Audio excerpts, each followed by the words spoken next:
everybody. Today we have a special guest, Jack and Ida Tarbell. Hello, Ida. Hi.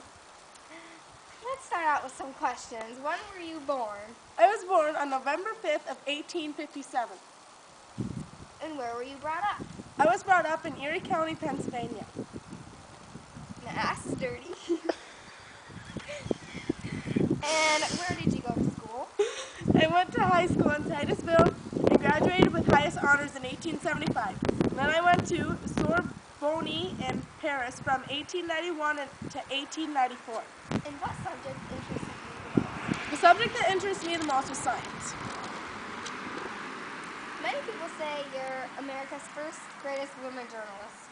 What was your most famous work? My most famous work was my book, The History of the Standard Oil Company. And what was your book about? The illegal means by John D. Rockefeller to monopolize the early oil industry. And why were you interested in oil? When I was 3, my dad moved our family to an oil region along Cherry Run in Roushville, where he began building wooden storage tanks, and I spent my days playing among oil derricks on slippery, oil-soaked soil. What else were you interested in? I was interested in women and their contributions to public life. The women of the French Revolution particularly interest me and excited me. Did you write about that also? Yes, I wrote about some of the women in the articles that were then published in the Chateauquan, and I was ashamed of these sketches because I had written them from so little research and knowledge. After you wrote about women, what else did you do? Well, with the $150 I had saved, I gave up my position and went to Paris in 1890 to work on a book, length biography of Madame Roland.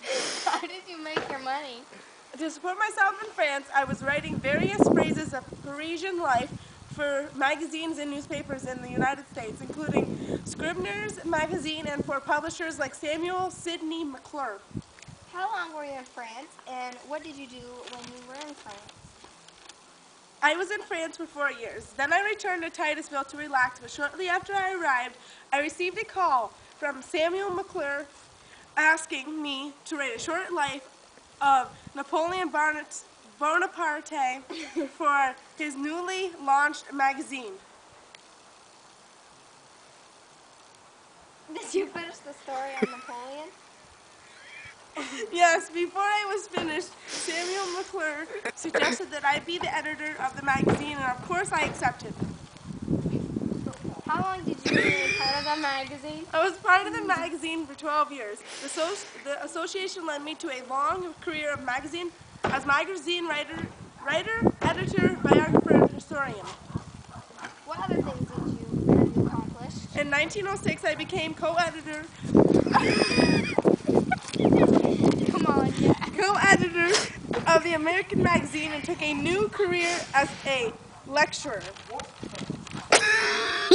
I was also appointed to the Women's Committee of the Council of National Defense by President Woodrow Wilson during World War I. That's all for today, people. Thanks for coming.